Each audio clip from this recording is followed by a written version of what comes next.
जय माता दी दोस्तों, तपोभूमि क्लासेस में मैं अवधेश भदौरिया आप सभी का स्वागत करता हूं। रेलवे असिस्टेंट लोको पायलट के 10 अगस्त 2018 की पहली शिफ्ट का एग्जाम एनालिसिस लेकर मैं आ गया हूं। अभी मेरे पास कुल 20 प्रश्न हैं, जिनमें से 9 प्रश्न जीएस के और 11 प्रश्न साइंस के हैं। गणित और रीजनिंग के प्रश्न भी धीमे धीमे मिलना शुरू हो गए हैं, उनका लेक्चर भी मैं बना दूंगा। दोस्तों, अगर आपको तीनों शिफ्टों की पीडीएफ फाइल चाहिए तो आप हमारे टेलीग्राम ग्रुप को ज्वाइन कर लें, जिसका नाम है तपोभूमि ब्रॉडकास्ट। अगर ढूंढने में दिक्कत हो रही हो तो आप @तपोभूमि स्पेलिंग का विशेष ध्यान रखें, ये वहां पर आप डालेंगे टेलीग्राम पर तो आपको ये ग्रुप या ये चैनल दिखाई देगा। वहां पर मैंने एक ग्रुप भी बनाया है जिसको आप @RRB क्लास से ढूंढ सकते हैं, @RRB क्लास। यहाँ पर जितने भी स्टूडेंट हैं आपस में चर्चा कर सकते हैं, जिनका एग्जाम हो जाता है वो जल्दी से जल्दी क्वेश्चंस वहाँ पे डिस्कस कर लेते हैं। तो आप इस ग्रुप को भी टेलीग्राम पर ज्वाइन कर सकते हैं। तो अब हम आगे बढ़ते हैं और देखते हैं पहला प्रश्न क्या है। पहला प्रश्न है दोस्तों, नाटो का मुख्यालय कहाँ है। दोस्तों, डेली एक ना एक इंटरनेशनल ऑर्गेनाइजेशन का क्वेश्चन आ ही रहा है। नाटो का फुल फॉर्म है नॉर्थ अटलांटिक ट्रीटी ऑर्गेनाइजेशन। ये 29 देशों का एक समूह है जो कि आतंकवाद के खिलाफ लड़ता है और ये एक तरीके का मिलिट्री अलायंस है, ठीक है। इसका हेडक्वार्टर आपका बेल्जियम के ब्रसेल्स में है। अब दोस्तों, अगर नाटो पूछ लिया गया है तो UN, European union, UNESCO, IMF, WTO वगैरह वगैरह इनके मुख्यालय, स्थापना वगैरह से संबंधित प्रश्न भी पूछे जा सकते हैं। तो इससे संबंधित एक वीडियो मैंने बनाया है जो आपको नीचे वहाँ पे मैंने ट्रिक के साथ, बहुत अच्छी ट्रिक है जिसके साथ सभी के हेडक्वार्टर कैसे याद करने ये बताया है। तो वो नीचे डिस्क्रिप्शन में लिंक दे दी जाएगी, वहाँ से आप देख सकते हैं। दूसरा प्रश्न आया था, स्पेस एक्स के मालिक कौन है। दोस्तों, ये बहुत ही फेमस कंपनी है, 2002 में ये बनी थी और इसके मालिक हैं एलोन मस्क। यही इसके फाउंडर हैं, ठीक है। इस कंपनी का मूल उद्देश्य क्या है। इस कंपनी का मूल उद्देश्य है कि जो हमारे पृथ्वी के व्यक्ति हैं उनको दूसरे ग्रहों पर ले जाके रखना। एलोन मस्क एक बहुमुखी प्रतिभा के धनी व्यक्ति हैं, उनके बारे में ज़्यादा चर्चा हमने यहाँ पे नहीं कर रहे हैं, ठीक है। आप इंटरनेट पर अगर सर्च करेंगे तो ये बहुत ही इंस्पायरिंग पर्सनैलिटी हैं। तीसरा है, नीरज चोपड़ा का संबंध किस खेल से है। नीरज चोपड़ा का संबंध भाला फेंक से है, जेवलिन थ्रो से है, 20 साल के खिलाड़ी हैं और इन्होंने अभी राष्ट्रमंडल खेल 2018 में स्वर्ण पदक जीता था। अगला प्रश्न, द गोल्डन हाउस किताब के लेखक कौन है। 2017 में प्रकाशित हुई और काफ़ी विवादित लेखक माने जाते हैं, सलमान रश्दी उनकी किताब है। ये जब भी कोई किताब लिखते हैं तो एग्जाम्स में क्वेश्चन आना जरूर चालू हो जाता है उसका।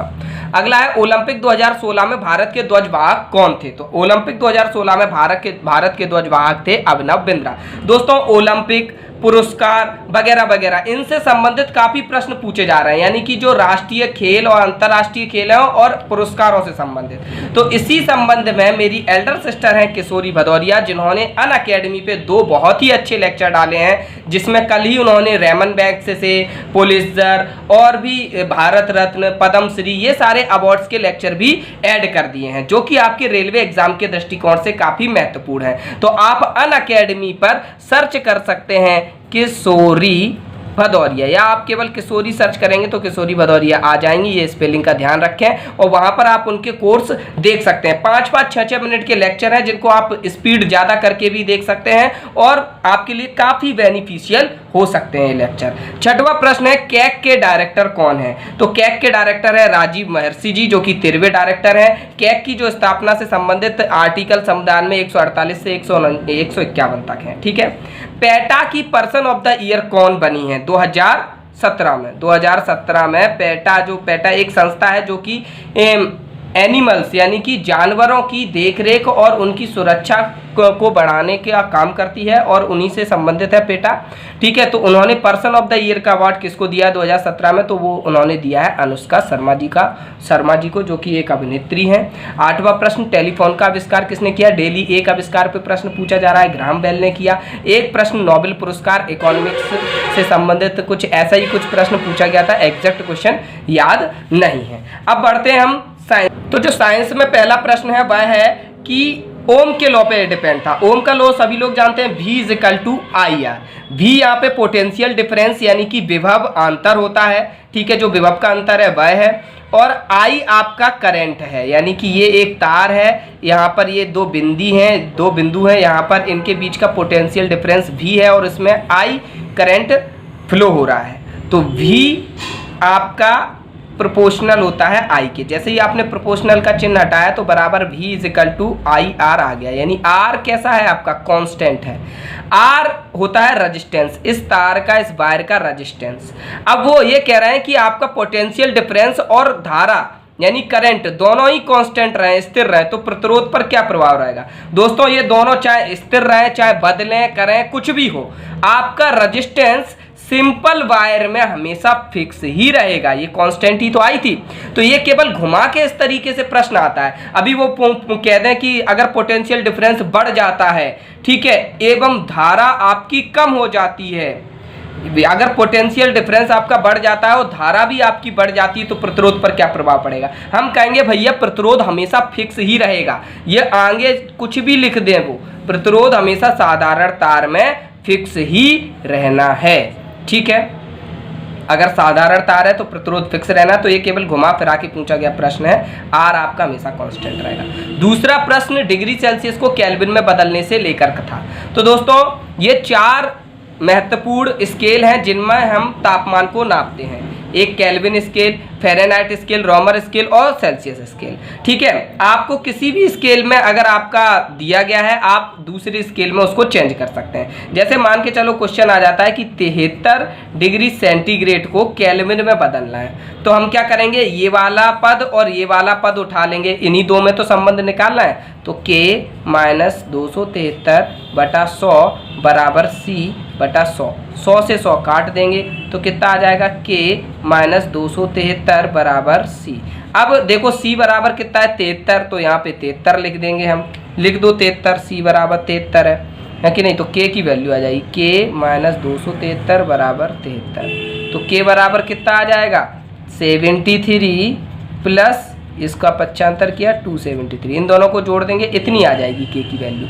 अब मान के चलो कोई कह दे कि फ़ारेनहाइट में 30 डिग्री फ़ारेनहाइट को आप सेल्सियस में चेंज करो, तो आप एक तो फ़ारेनहाइट ले लो और एक सेल्सियस ले लो, तो F माइनस 32/180 बराबर C बटे 100, और F की जगह 30 रख दो तो यहाँ पे C की वैल्यू आ जाएगी। इस तरीके से हमको सॉल्व करना होता है, बस आपको ये फॉर्मूला याद कर लेना है, ठीक है। अभी हमारे पास समय नहीं है, नहीं तो ये फॉर्मूला बनाना भी मैं आपको बता देता, ठीक है। अब बढ़ते हैं 12वें प्रश्न पर। 12वां प्रश्न है बल की इकाई बतानी है आपको। क्या बतानी है, बल की इकाई क्या होती है। तो बल की इकाई न्यूटन, एसआई इकाई या सीजीएस मात्रक पूछा गया हो तो डायन होता है। अगर इसी का विमी सूत्र पूछ दे तो F बराबर बल बराबर होता है m इंटू ए, स्मॉल m ही लिखो।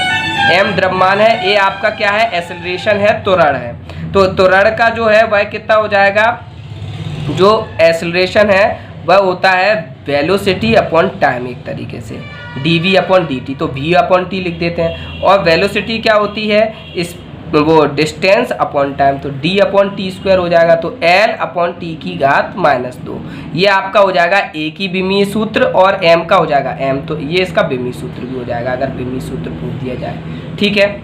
अगला प्रश्न है 13वां, सूर्य में ऊर्जा निर्माण की प्रक्रिया किस प्रक्रिया द्वारा होती है। तो नाभिकीय संलयन द्वारा होती है ऊर्जा निर्माण की प्रक्रिया, ठीक है। अगला कॉपर का परमाणु क्रमांक पूछा गया। दोस्तों आप ये जो टेबल है उसको पूरे से याद कर लो अच्छे से, ठीक है, क्योंकि इससे संबंधित डेली एक प्रश्न पूछा जा रहा है। कॉपर का परमाणु क्रमांक होता है 29, ठीक है। इनके भार वगैरह सब ये याद कर लो। रक्त का थक्का जमने का कारण कौन है। तो विटामिन के रक्त का थक्का जमने का कारण होती है। आनुवंशिकता के जनक कौन है दोस्तों। तो आनुवंशिकता के जनक हैं G.M. मेंडल। बहुत महत्वपूर्ण प्रश्न है और काफी कंफ्यूज भी हो जाते हैं कभी कभी बच्चे इस प्रश्न में। अब बढ़ते हैं 17वें प्रश्न पर।